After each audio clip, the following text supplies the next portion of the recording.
Bienvenue dans cette analyse approfondie. Aujourd'hui, on plonge dans le nouveau modèle de développement du Maroc, le NMD. C'est un plan vraiment ambitieux pour transformer le pays d'ici 2035. On s'appuie sur une analyse stratégique assez poussée. L'idée, c'est de décrypter cette vision, voir les atouts, mais aussi et surtout les obstacles potentiels. Et d'emblée, ce qui est frappant, c'est cette image le Maroc construit un hardware impressionnant, les infrastructures, l'industrie. Mais la vraie question, c'est est-ce que le software, le capital humain, les ressources comme l'eau, est-ce que ça va suivre assez vite? C'est exactement ça, c'est toute la tension. Ce NMD, il faut rappeler qu'il est issu de larges consultations, hein. L'idée, c'est de créer un nouveau pacte social pour un Maroc plus inclusif, plus prospère.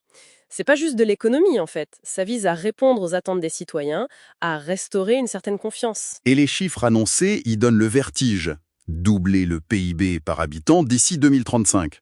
Ça veut dire quoi? Une croissance moyenne de 6,5% par an. C'est énorme. C'est énorme. Et ce n'est pas tout. Ah non. Faire passer l'emploi des femmes de 22% à 45%, ou s'assurer que plus de 90% des élèves maîtrisent les bases en fin de primaire. Ouais, là on parle d'un changement d'échelle majeur. La question c'est, est-ce que c'est réaliste, vu la situation macroéconomique actuelle?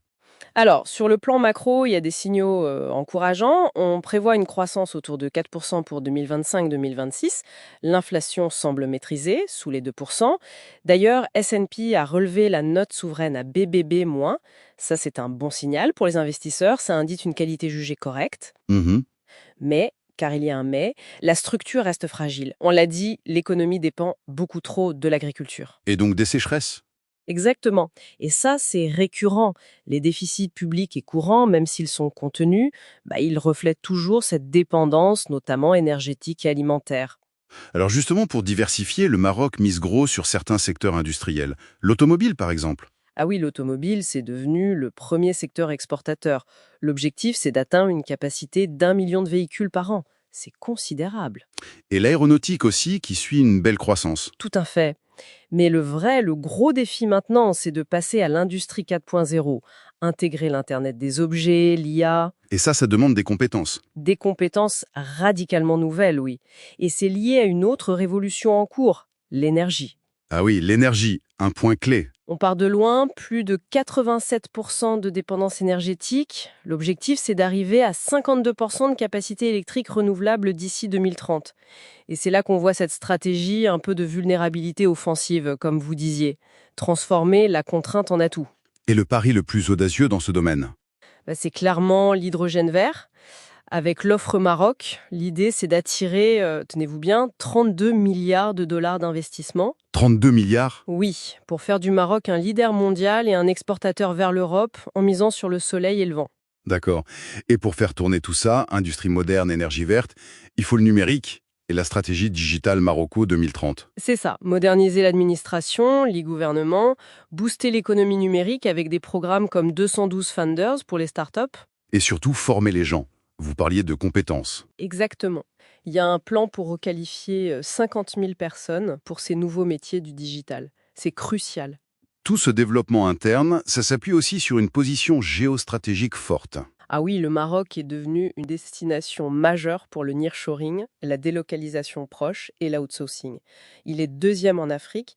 Sa proximité avec l'Europe, sa stabilité politique et ses infrastructures comme le port de Tanger-Med. Qui est dans le top 20 mondial, c'est ça, hein? Oui, tout ça aide énormément. Sa participation dans les chaînes de valeur mondiales, elle a littéralement explosé ces dernières années. Et il y a aussi ce réseau d'accords de libre-échange qui est assez unique. Tout à fait. Avec l'Union européenne, bien sûr, mais aussi avec les États-Unis. C'est le seul pays africain à avoir un tel accord bilatéral. Hum. Puis il y a la ZLECAf, cette grande zone de libre-échange africaine. Potentiellement, ça ouvre un marché de 2,5 milliards de consommateurs. Impressionnant. Et le Maroc se positionne aussi comme une porte d'entrée vers l'Afrique subsaharienne. Oui, il est le deuxième investisseur africain sur le continent. Il a des champions panafricains dans la banque, les télécoms, les phosphates avec le CP. Casablanca Finance City, CFC, ça sert de hub régional pour plus de 200 entreprises internationales maintenant.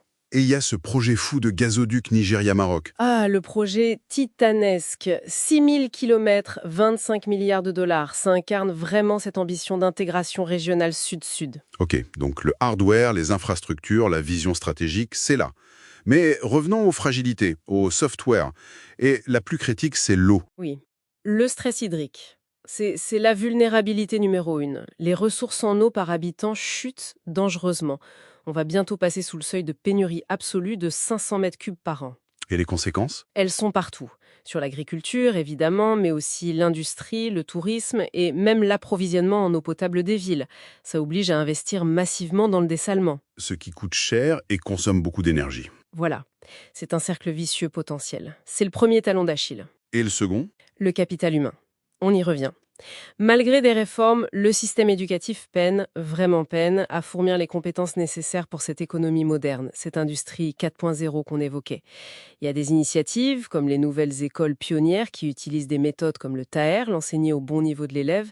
C'est un espoir. Mais le défi reste immense. Colossal. Et le paradoxe, il est flagrant. On a une croissance économique, mais qui ne crée pas assez d'emplois de qualité. Le chômage des jeunes atteint presque 36% et celui des diplômés près de 20%. Ça, c'est le principal risque de fracture sociale. Et ça alimente les inégalités sociales, territoriales, qui restent fortes malgré les efforts comme la généralisation de la protection sociale. Ajoutons à ça certaines lourdeurs administratives qui peuvent encore freiner l'initiative. Tout à fait. Et puis, il ne faut pas oublier les risques externes. L'instabilité chronique au Sahel, juste à côté. Le Maroc essaye de contrer ça en se positionnant comme un rempart stratégique avec son initiative atlantique pour désenclaver les pays sahéliens. Une diplomatie économique active donc. Oui. Mais il y a aussi la volatilité des marchés mondiaux, la dépendance à la conjoncture européenne et bien sûr l'impact du changement climatique qui aggrave les sécheresses et amène de nouvelles contraintes, comme la future taxe carbone aux frontières de l'Europe. Donc pour résumer, une vision stratégique claire, des atouts indéniables, stabilité, infrastructure, positionnement, mais le succès de cette ambition 2035, il est vraiment suspendu à la capacité du Maroc à relever ses défis internes. Exactement. Principalement l'eau et le capital humain. La réussite dépendra moins du hardware qui est en cours de construction que de la mise à niveau rapide du software. C'est ça, le capital humain, la gouvernance, la gestion durable des ressources. C'est une véritable course qui est lancée pour améliorer ce software avant que les goulots d'étranglement, l'eau, les compétences ne freinent l'élan, ou avant que l'impatience sociale ne monte face aux promesses du NMD qui tarderaient à se concrétiser. Et voici la pensée finale pour la route. Le Maroc parie gros sur sa capacité à transformer ses propres vulnérabilités, l'énergie, l'eau, l'instabilité régionale, en moteur d'innovation et de transformation. C'est audacieux. Mais cette course contre la montre pour l'eau et les compétences peut-elle vraiment être gagnée à temps, avant que les contraintes ne deviennent insurmontables ou que le pacte social promis ne s'effrite? C'est tout l'enjeu pour l'avenir du pays et son rôle dans la région.